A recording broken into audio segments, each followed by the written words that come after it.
I hadn't planned on stopping where I did. Honestly, I wasn't even sure how I ended up there. The main road had peeled away hours earlier, and I'd followed a narrow dirt trail that barely looked like it should exist.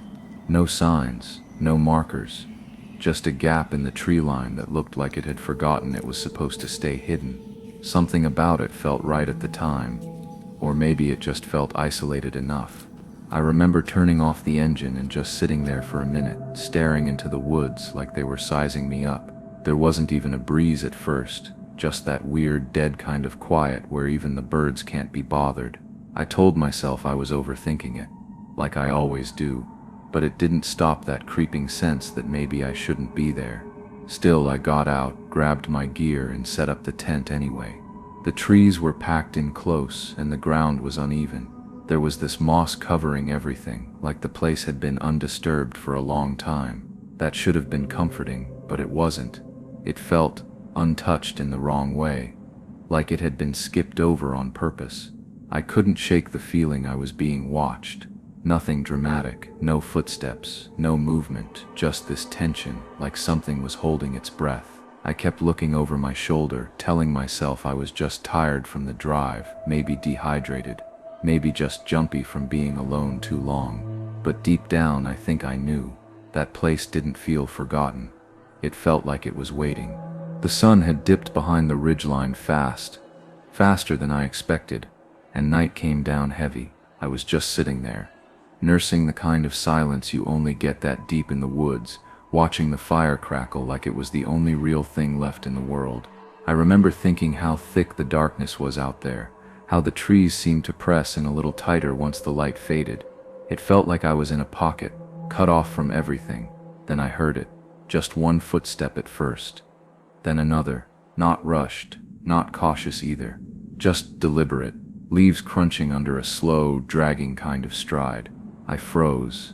I didn't even reach for anything, didn't think to. I just stared into the dark past the firelight, trying to convince myself it was an animal. A deer maybe, but animals don't move like that, not toward a fire, not without hesitation. By the time I saw him, he was already standing at the edge of the clearing, just inside the glow. No warning, no sound of him getting closer. He wasn't startled to see me there. If anything, he looked bored, like this was something he did often, like he expected me. He mumbled something. I think. I couldn't make it out, or maybe my brain just refused to process it. His face didn't register right. The features were there, but something about the expression felt unfinished.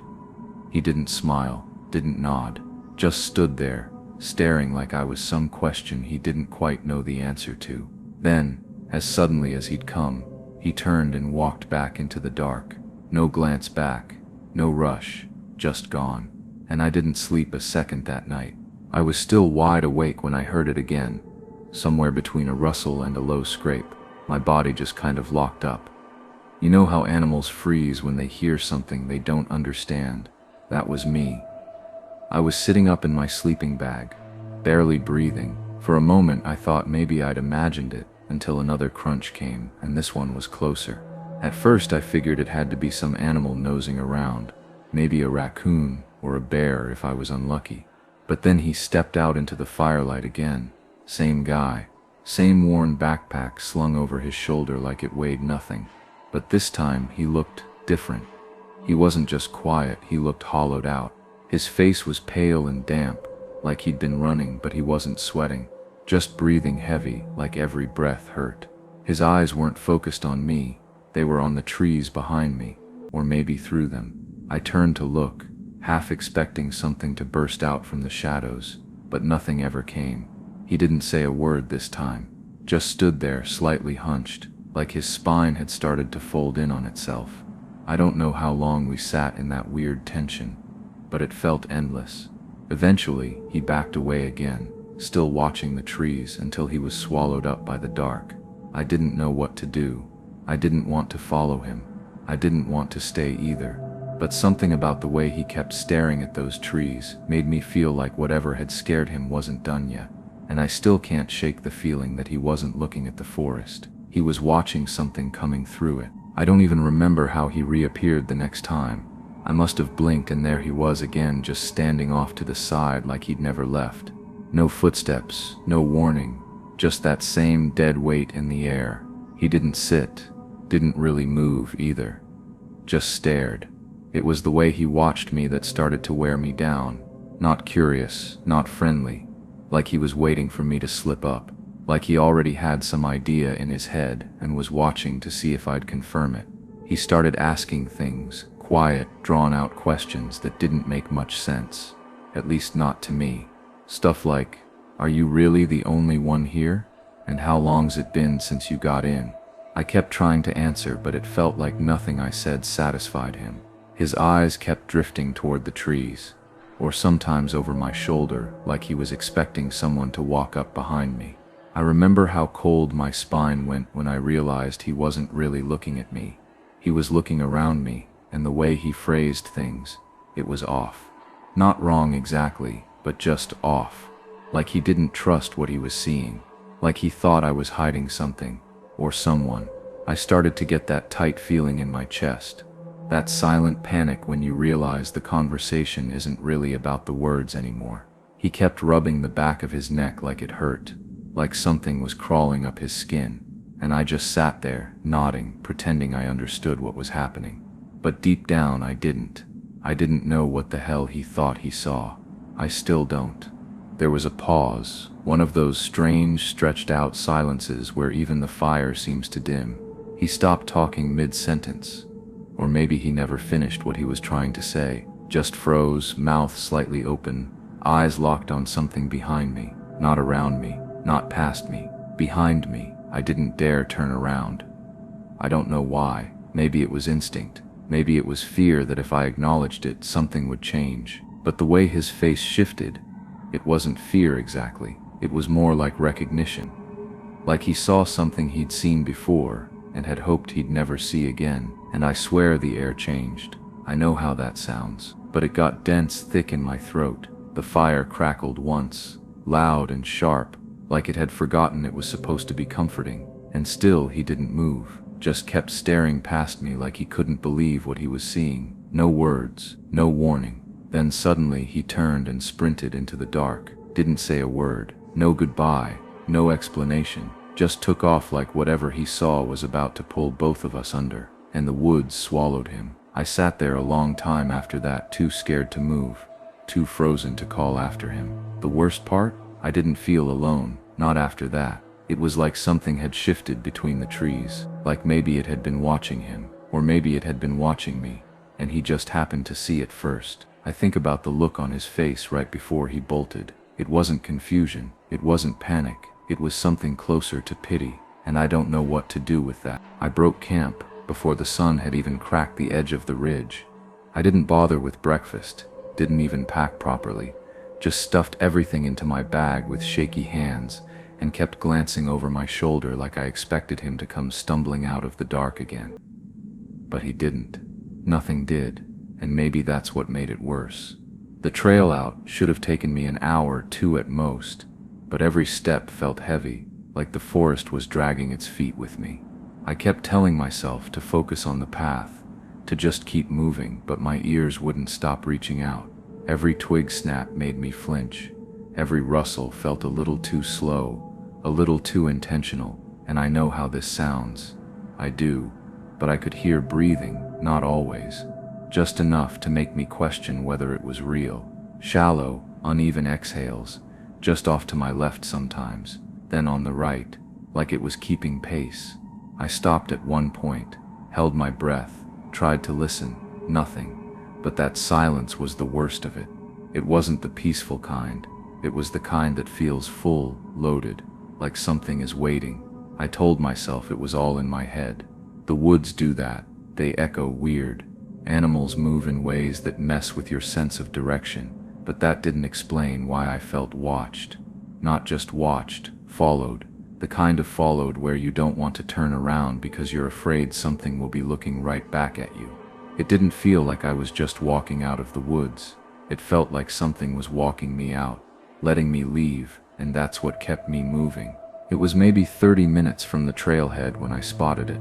Just a slight break in the tree line, Something off about the way the grass was pressed down. I almost walked right past it, but something made me stop. Curiosity, maybe, or that quiet, uneasy feeling that had been riding my shoulders the whole hike back. The ground looked like someone had made camp there not long ago. Not just a quick rest stop either. There was a shallow fire pit, a few blackened stones circled loosely, half covered in ash.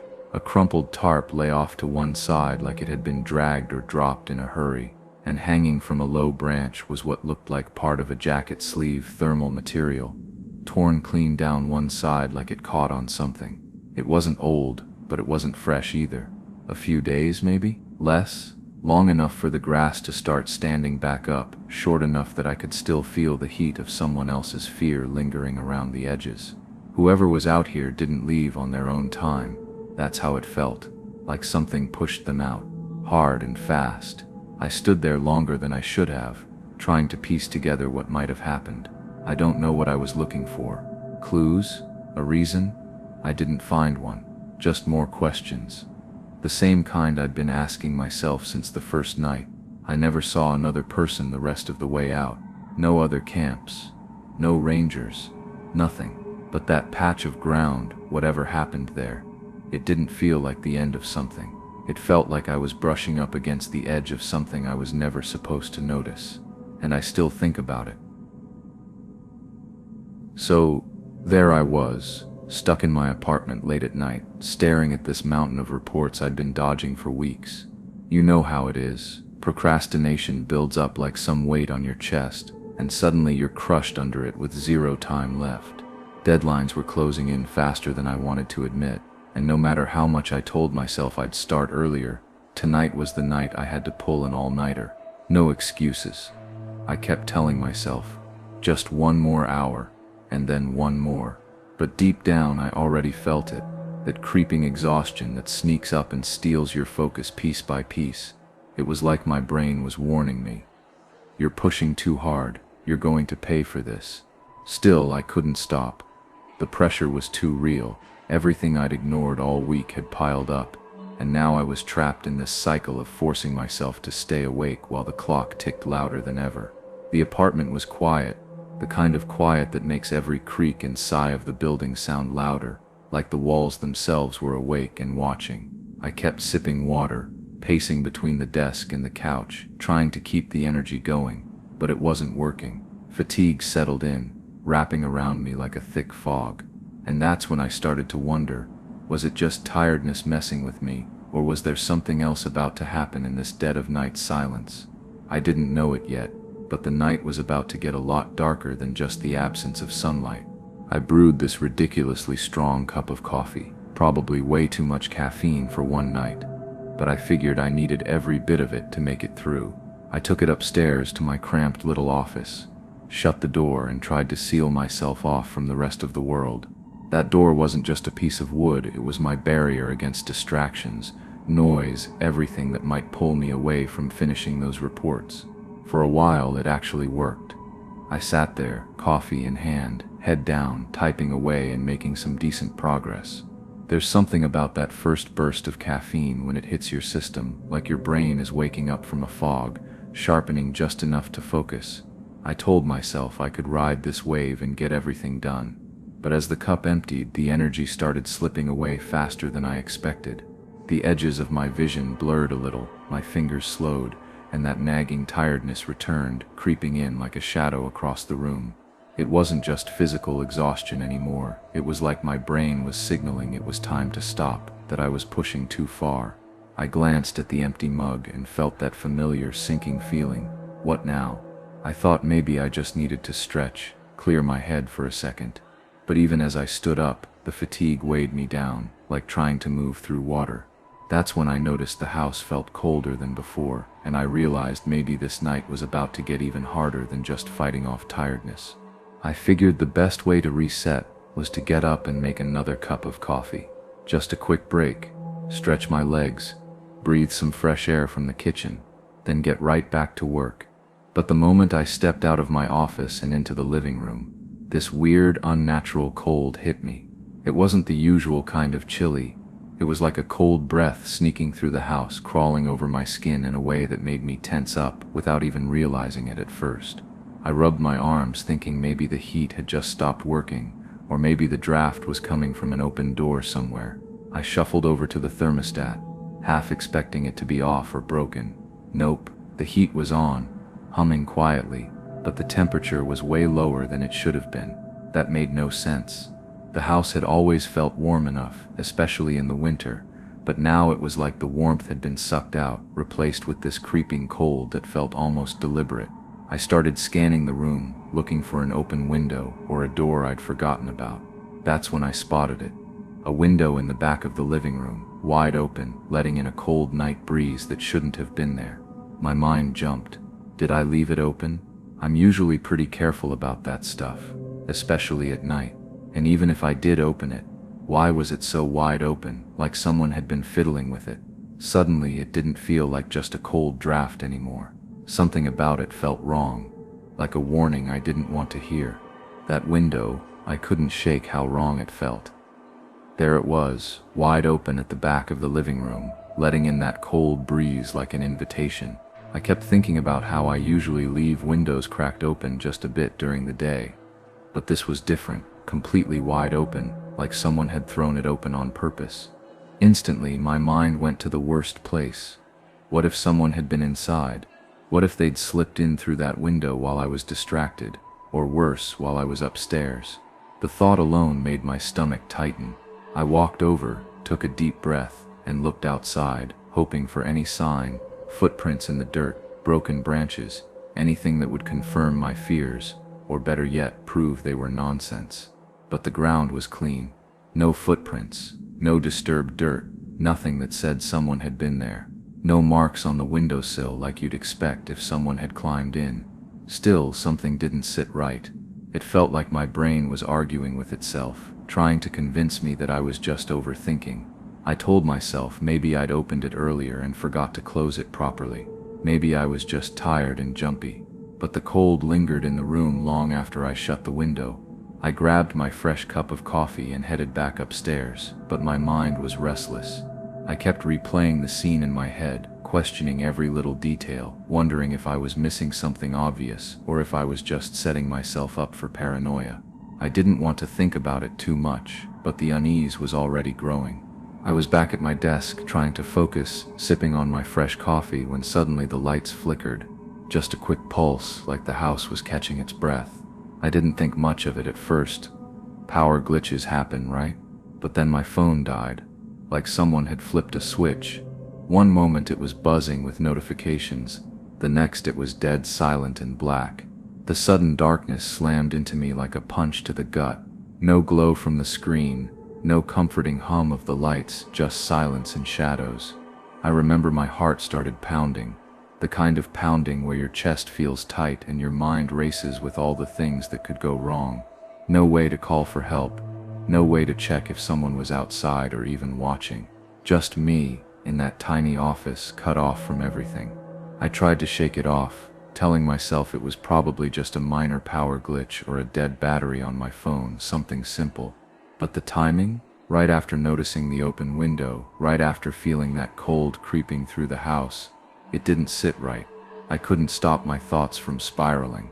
Was it really just a glitch, or was someone messing with the power, trying to make me vulnerable?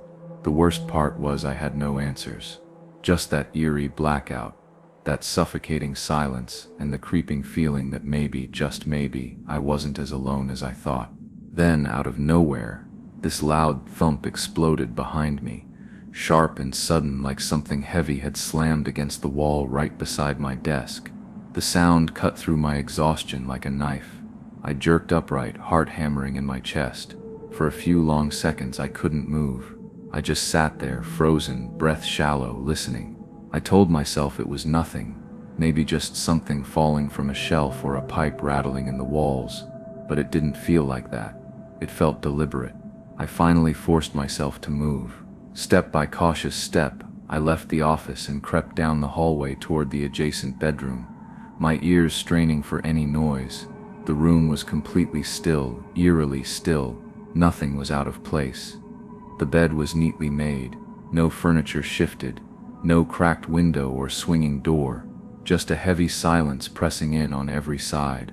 I stood there, heart still racing, trying to rationalize what I'd heard. Maybe I was so sleep-deprived I imagined it. Maybe the building was just settling, or something had fallen in another apartment. I scanned the room again, hoping to find something, anything that would explain it. But there was nothing, and then, slowly, my thoughts returned to my office. There was one place I hadn't checked, one place I never even thought to look until that moment. The closet. It had been part of the room's background for so long I barely noticed it anymore. Just a narrow sliding door stuffed with jackets I hadn't worn in ages. But suddenly, it felt like the only place that could possibly hide a noise like that. My skin went cold as I turned and slowly walked back toward it. I stood in front of the closet, hand hovering near the handle. My breath was shallow, skin prickling with the weight of dread. This wasn't like opening a drawer or flipping on a light switch. This was different. Something told me that whatever was behind that door was wrong. But still, I had to know. I slid the door open slowly, and at first all I saw was the familiar mess, old jackets, unused coats hanging in disarray. But then, behind the fabric, something shifted. My eyes adjusted just enough to see it. A shape, a figure, a man. He was crouched in the dark, almost completely obscured by the clothes, just inches from me. The breath caught in my throat. My body locked up. For 1 second, neither of us moved. Then he lunged. He shoved through the coats and bolted past me with terrifying speed. I stumbled backward, heart slamming against my ribs, then turned and ran, blindly, fueled by panic and pure adrenaline. I didn't stop until I reached the neighbor's front porch, pounding on their door like my life depended on it. Because it did. As they opened the door and pulled me inside, I heard it. My name, spoken low, gravelly, like he knew me, but it wasn't a voice I recognized. The police came fast. They swept the house, room by room, flashlight beams slicing through shadows, but he was gone. No footprints, no broken lock, no fingerprints, like he'd vanished into thin air. They told me I must have been lucky, that it was just a break-in, maybe someone off the street. But deep down, I knew better. That man had waited, watched, hidden until the moment was right. And the worst part? I still don't know if he ever left. You ever pull into a place and immediately feel like you've made a mistake, but it's already too late to turn around without looking stupid? That's where I was. I'd driven nearly 3 hours out to this backwoods stretch in Brewer to check out a used truck I found online. An old Dodge Ram, listed clean, cheap, looked decent in the pictures. Almost too decent. But at that point, I wanted to believe it was just some guy who didn't know how to price his stuff right. Soon as I pulled in, though, something didn't sit right. The photos had shown it parked under a carport, dry, shiny, even had the sun flaring off the hood. But this thing, it was tucked behind a shed half covered in leaves, like it had been sitting out there for months. The passenger door had a dent so deep I could have curled my fist in it, and the interior reeked. Not just smoke, but something else, like damp carpet and old grease. The seats were torn. The dash had these little hairline cracks that weren't in any of the shots, and maybe that's where I messed up. I tried to rationalize it, thinking maybe I just didn't look close enough at the pictures. Maybe it was my fault for expecting too much. But deep down I knew it didn't match. I just didn't want to admit I'd been suckered, that I'd wasted gas and half a day just to be let down. I didn't even ask about the damage. I just stood there pretending to inspect the tires or something, like if I stared long enough it would somehow turn back into the truck I thought I was coming to see. I should have turned around way earlier. Not when I saw the truck, not when the guy started acting strange. Way before that. Honestly, the drive alone should have been the red flag. I had the GPS coordinates he sent me punched in, but even that stopped making sense after a while. The paved roads thinned out, then disappeared entirely, and I found myself bouncing along this narrow dirt lane that wound through cattle pastures and broken fences like it had no real end. At first I thought I took a wrong turn. The path just kept twisting. Nothing around but trees that leaned in too close, like they were trying to blot out the sky. This wasn't some sleepy rural drive. This felt intentional, like the road wanted me to forget which direction I'd come from.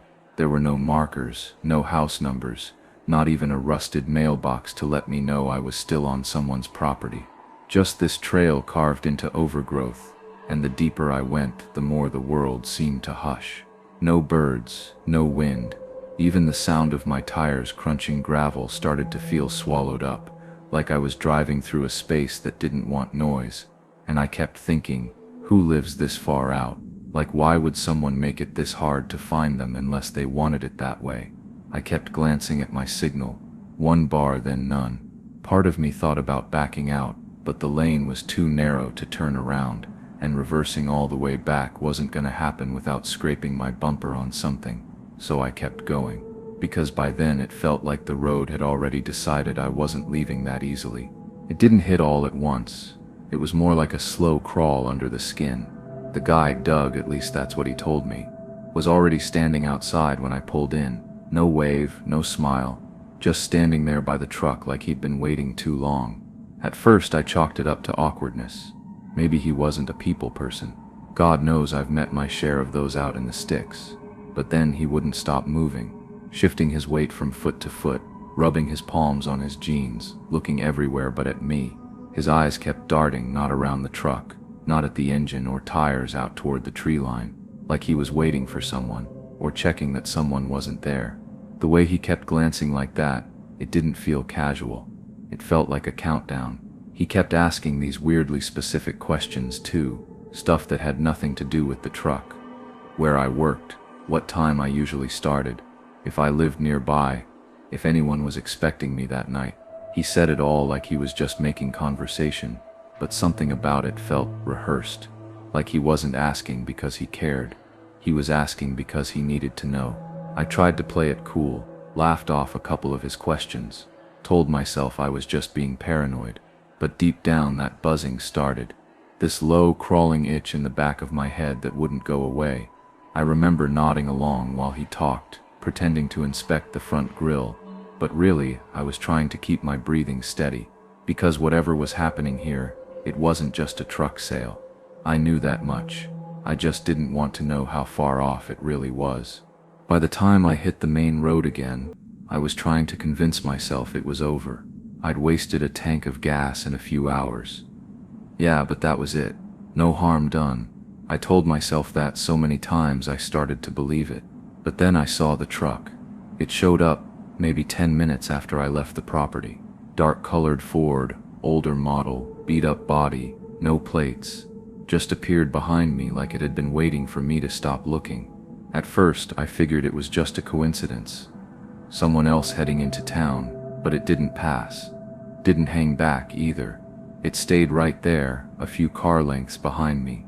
Not close enough to spook, not far enough to ignore. Every turn I took, it mirrored. When I slowed, it did too. I even tried this half-circle detour through a side road near an old grain silo, just to test if I was imagining it. And still, there it was. Same distance, same pace, like it was tethered to me. What got me wasn't just the tail, it was the restraint. Whoever was behind the wheel never tried to force anything. They didn't flash their lights, didn't creep up on my bumper, they just followed, patient, calm, like they had all the time in the world. I pulled into this gravel lot next to an abandoned feed store, hoping maybe I could make them drive past and be done with it. And they did pass, but slow, slower than they needed to. Windows tinted too dark to see inside, but I could feel it, like the whole thing was a warning, not a chase. Just letting me know I'd been watched, that I'd stepped into something, and now I wasn't walking away clean. Once I got back into range and the signal bars popped up, the first thing I did was pull up the ad again. I wasn't sure what I thought I'd find, maybe just to reassure myself it had really been there, but it was gone. Not just flagged. Gone, like the listing had never existed at all. The screenshots I'd taken earlier just in case should have been my backup, right? But they wouldn't open. Just these black, empty thumbnails like the files had corrupted. I tried pulling up the number from my recent calls, and that's when it got weirder. No contact saved. No log. It was like I never dialed it to begin with. I know I didn't delete anything. I'm not that careless, especially not when I already had a weird feeling about the whole thing. Still, I tried calling the number again, hoping maybe it would ring and I could hear a voice that would make it all feel a little more normal. Instead, I got that generic dead-end message, the kind you get when the line's been cut off or maybe never even existed in the first place. Not even voicemail, just nothing. That's when it really started sinking in. It wasn't just the bad vibes or the truck with no plates or the guy asking too many questions. It was how fast everything vanished. Like it had been set up to disappear the second I drove off. Like whoever planned it never intended for there to be a trace.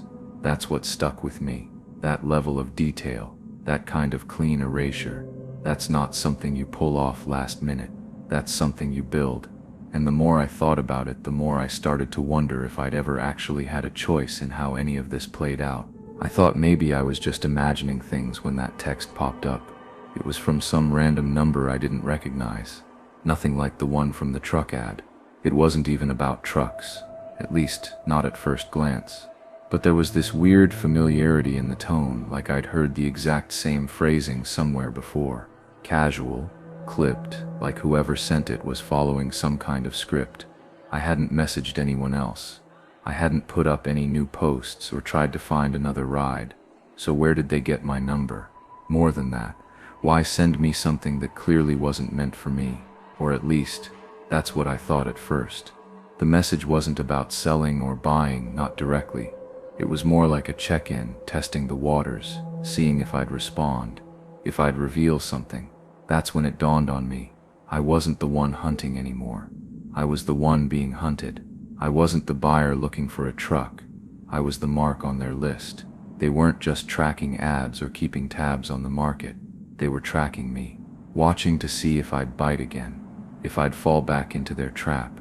It's hard to shake that feeling, like some invisible line got crossed, and now I'm caught in something way bigger than a bad sale. Like I'm a pawn, but the game isn't over. I keep wondering who else they're texting, what they're watching for, and what happens if I don't play along. Or worse, what happens if I try to walk away. Because after this I realized one thing for sure: I'm not just someone who wanted a truck anymore. I'm someone they want to keep close, even if I don't want to be. I don't know how to say this without sounding crazy, but about a week after everything started falling apart, I found something in my car that I just can't explain. I was cleaning out the passenger side. Nothing fancy, just tossing some trash and grabbing my stuff, and then I saw it. A chewed up toothpick stuck in the side pocket of the door. At first I thought maybe I dropped it, or it got left behind by some friend or passenger. But I don't even use toothpicks. I don't carry them, and I'm pretty sure nobody else who rides with me does either. And here's the kicker. I hadn't driven my daily car out to Brewer at all. I used my old beater for that trip because it's more reliable for rough roads, so the toothpick couldn't have come from there. I turned it over 100 times in my hand, hoping I'd find some clue, some mark, some smell, anything that would explain it. But there was nothing. It just sat there, dry and unremarkable, like some silent signature left behind, like a little mark someone wanted me to find, but no one else would notice. That's what messes with me the most. Not the truck or the guy or the tailing vehicle. It's this tiny thing no one else saw or probably even cared about. It feels like a fingerprint, except it's invisible to anyone but me. It's like I'm trapped in this quiet, slow-burning nightmare, where the details that don't make sense are the ones that stick with you the longest. And yeah, I keep asking myself why. Why leave something so small, so stupid, that only I would catch? What's the point of that? But there's no answer. Just that toothpick, and whatever it means I'm not done with this. Not by a long shot.